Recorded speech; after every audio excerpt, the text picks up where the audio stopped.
Hi, I'm Gregg LeFevre, and this is the Compulsive Storyteller, a series of short personal stories where we explore the idea that truth can be stranger than fiction. In this week's episode, entitled Signor Pizza, summer is here and I'm starting my new job at a pizzeria on Cape Cod. The problem is, the place is mafia-owned and the boss has taken a liking to me. With new responsibilities come new ways to disappoint the boss, and things start to get very dicey. Signor Pizza.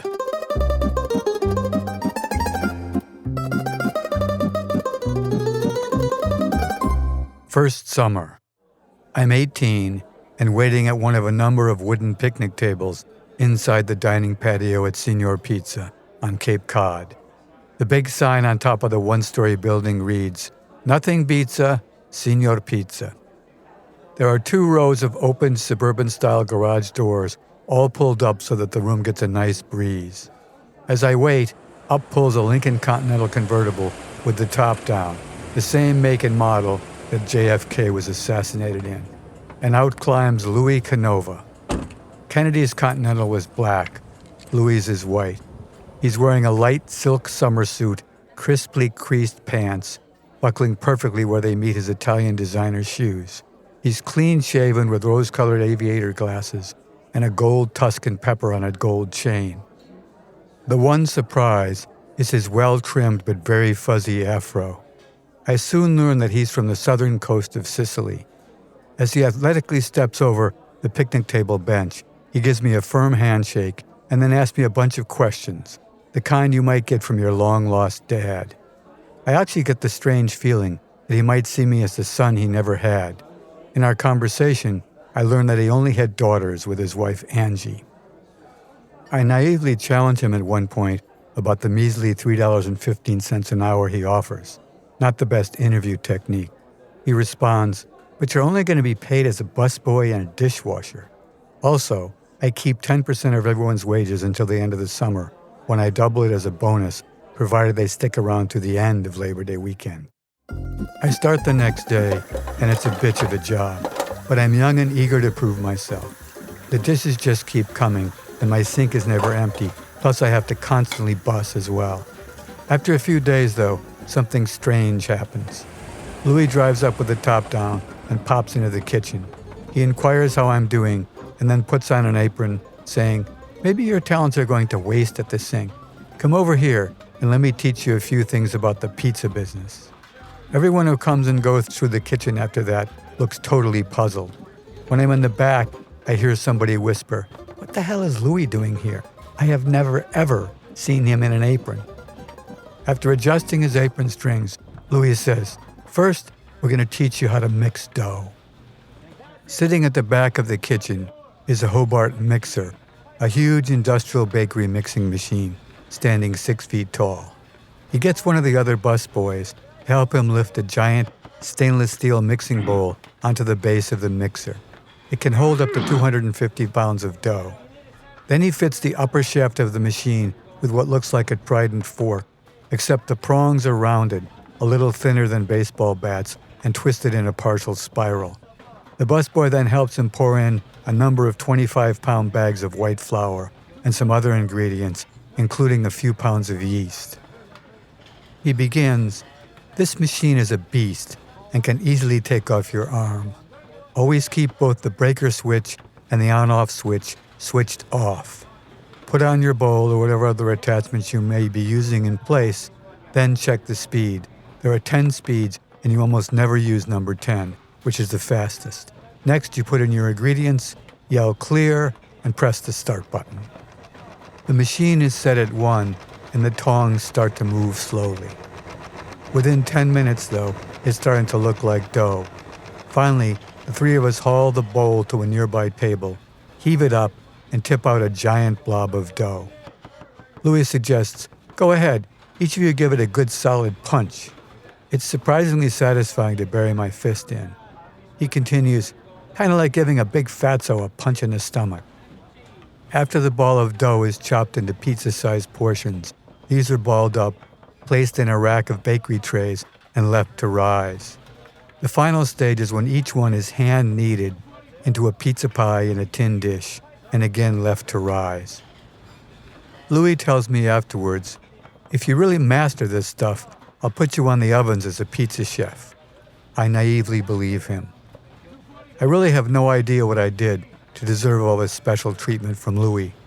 Maybe he's gay, looking for a younger man, or maybe he does see me as the son he's never had. After he leaves, the manager comes over with some unsolicited advice. "Be careful of Louis, Gregg. He's connected." "Meaning what?" I ask. He lowers his voice and says, "Mafia." "Ah, good to know," I answer. Callow youth that I am, I'm not the least bit concerned.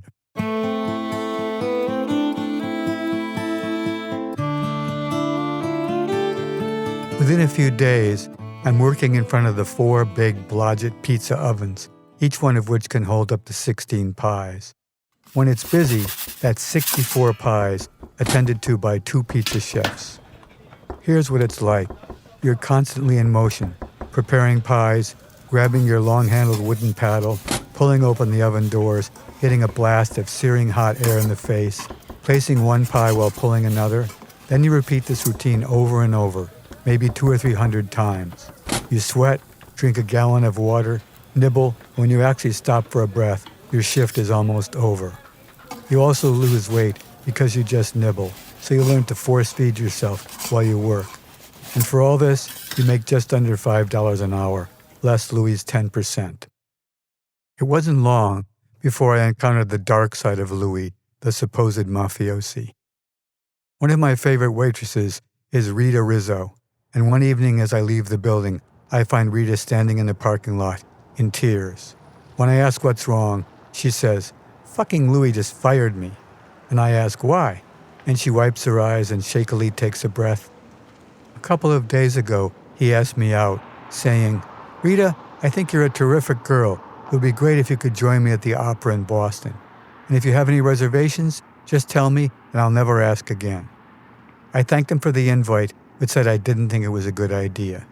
Then just now, the manager told me I was fired, gave me my check, and when asked, said he didn't know why, just that Louis told him to do it." The next time I see Louis, I ask straight out, "Why did you let Rita go?" He responds, "Not your business, young man. Just keep your mind on the ovens." Louis is scarce for a week, except when he meets with half a dozen guys at one of the picnic tables who all look like they're from Central Casting working on a mob movie. Then the next day, one of the waitresses comes over to Louis and me and says, "You gotta see this." Signor Pizza has an all-you-can-eat ice cream sundae bar, but it's not really all you can eat. You're given a red plastic bowl with a scoop of whatever ice cream you choose. Then you pile on all the ingredients you want, but you can't come back for seconds. At the bar stands a very obese young man. He has a ladle in his hand and keeps pouring more and more hot fudge onto his sundae, which is overflowing onto and down the front of the counter, and then creating a sizable chocolate puddle on the floor. He's stuck in some kind of fugue state, mesmerized by the sight of all this hot fudge. The waitress says, "Let's call the police," and Louis responds, "No, let me take care of this." I follow as he approaches the man, and then he says in a friendly tone, "Come on now, put down the ladle and we'll get you cleaned up." As they walk off together toward the men's room, Louis takes his hand, and as he gently guides him along, I hear him ask, "Do you have someone you can call to come and pick you up?" After Louis cleans him up and his sister picks him up, I ask Louis, "Why didn't you just call the cops?" He responds, "More questions, hey LeFevre?" Well, who knows what would happen to him if the cops took him away. Besides, the less I have to do with the local police, the better. Louis is certainly one weird mafiosi, but at my age, I really know little about the world and even less about the mob world. For the next few weeks, at slow times, I continue my lessons with Louis and then start splitting my time between the ovens and food prep. Today's job is to strain a bunch of whole tomatoes, which come in 1-gallon cans.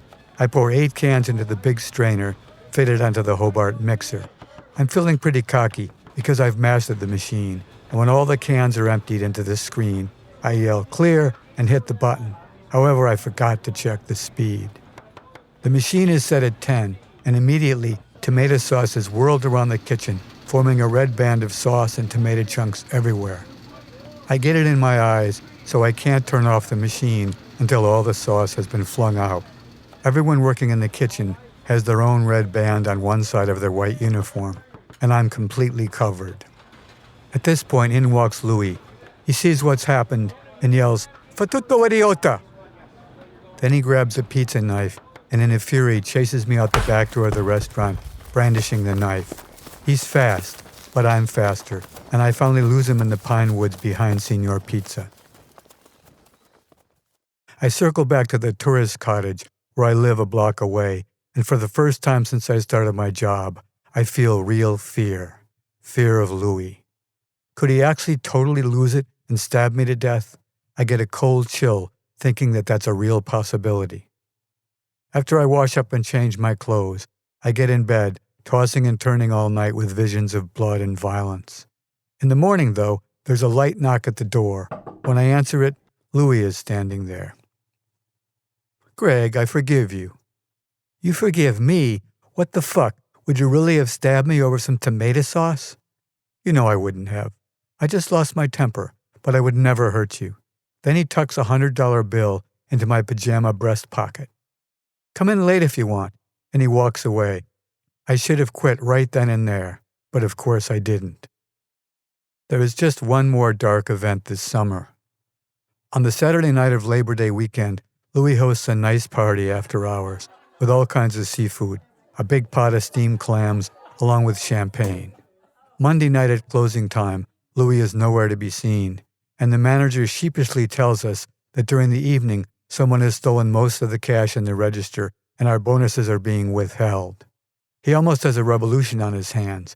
Everyone finally leaves in disgust after making all kinds of threats. That was the end of my first summer at Signor Pizza.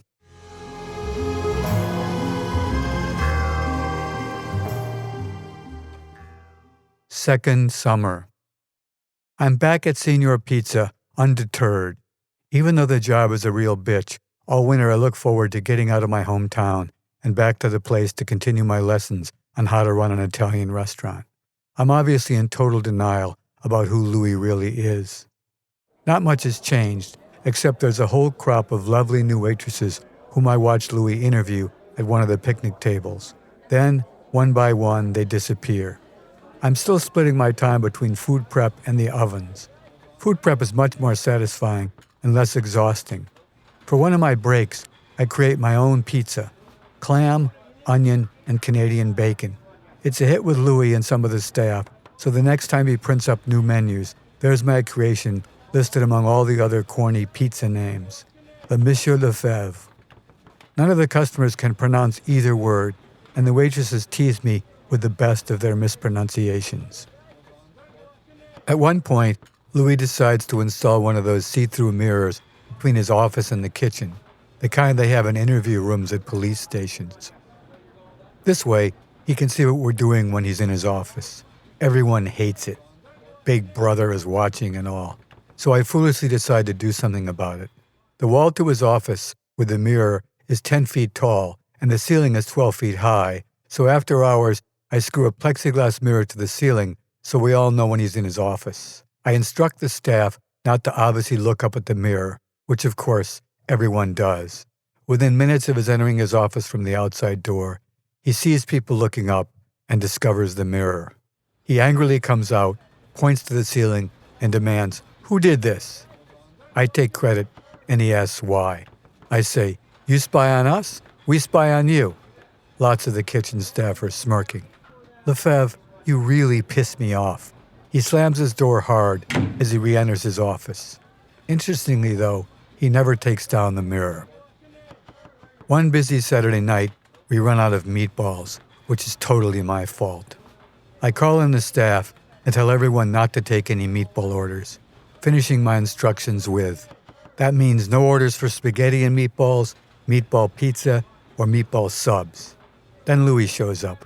He's behind me as I'm working the pizza counter, standing at attention, his hands folded behind his back, happily rising up and down on his feet as he surveys the capacity crowd, all happily dining in his successful eating establishment which is running like a well-oiled machine.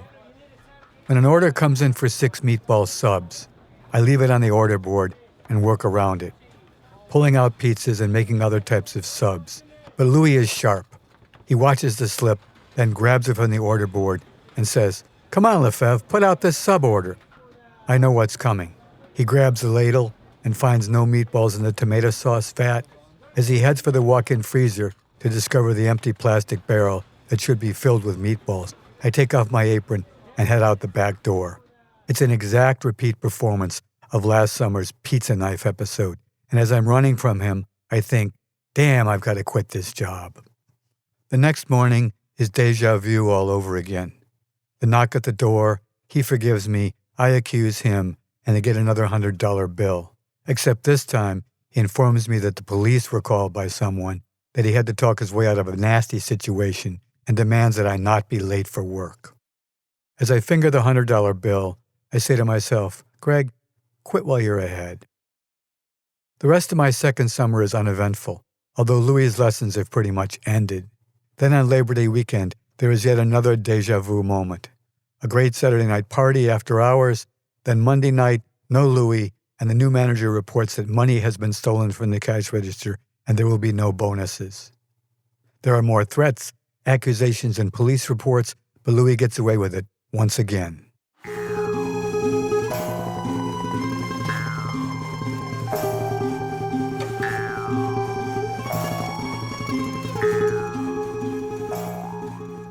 Third summer.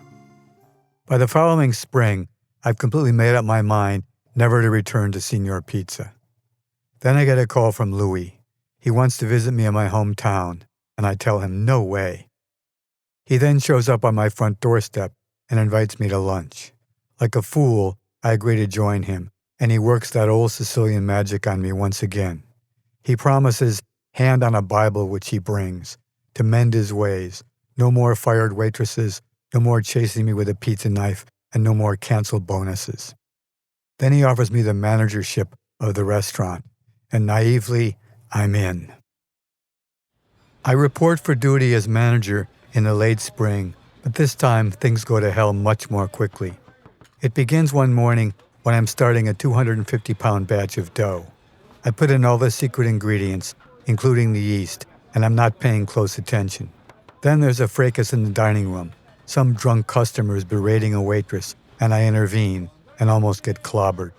Coming back into the kitchen, I'm completely shaken and take out some 1-pound blocks of yeast, put the yeast into the mix, and start the Hobart. When I go to throw out the yeast wrappers and find the ones from before, I realize that there is now twice as much yeast as called for. What a colossal mistake, I groan. I get 2 busboys. We dig out a very large burlap bag that's about the size of a refrigerator. The 3 of us wrestle the dough ball into the bag, and I tell the guys to drag it out behind the restaurant and not to tie it off. Then I go back to work on a new batch of dough. About an hour later, one of the waitresses comes over to me. You won't believe what's going on behind the restaurant. When I go to the back door, there's already a crowd of staff marveling at what they see. The busboys had tied off the bag, and as the dough expanded like a Macy's Day parade balloon, it swells up to almost the height of a person, and hundreds of snowball-sized fingers of dough are protruding out through the stretched netting of the burlap, above which dozens of seagulls are flapping their wings while grabbing dough with their open beaks. Louis pulls up in front of the restaurant, finds the dining area completely devoid of staff, and hears the commotion in the backyard. As he opens the back door to this carnival act, I know what's coming. It sounds like high comedy, but I've yet to test whether in a fit of rage he would actually stab me, so I lay it out before he comes back with a pizza knife. In the morning, there's no knock at my door and no $100 bill. Louis is finally done with me, and I breathe a sigh of relief. He's smarter than I am in terminating our relationship. I ask myself, what was I thinking, sticking it out at this insane job for 3 summers? And that was the last time I ever saw Louis. Or so I thought.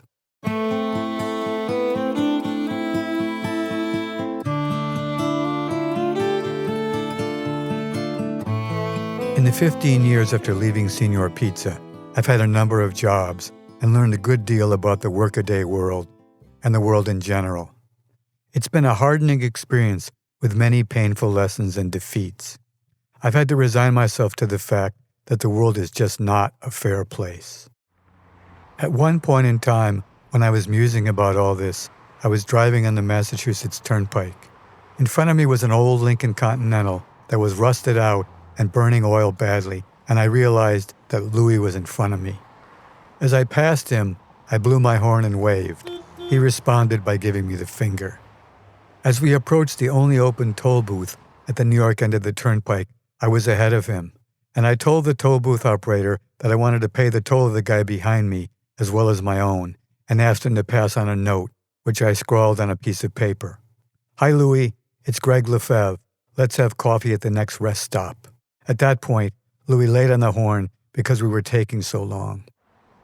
After I left the toll plaza, I drove slowly, and eventually he pulled up next to me, gesturing with a thumbs up this time, and we both exited at the next rest stop. He gave me a big hug when I got out of my car. He looked like a shadow of his former self, haggard, unshaven, wearing a rumpled old suit that smelled like tobacco and sweat. His news over coffee wasn't good either. Angie had left him, he was estranged from both his daughters, and he'd lost whatever restaurants he still owned in various lawsuits. When we said goodbye, I remember I felt profoundly depressed.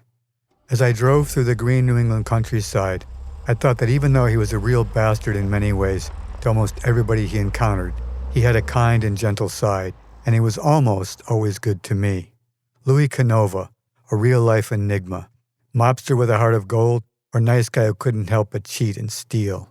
Not a sociopath, but maybe a schizophrenic. He was also definitely living proof that karma exists. I wondered to myself if I truly felt sorry for him, or maybe I just felt bad about my lost youth, back in the good old days when I was a naive and eager young pizza chef.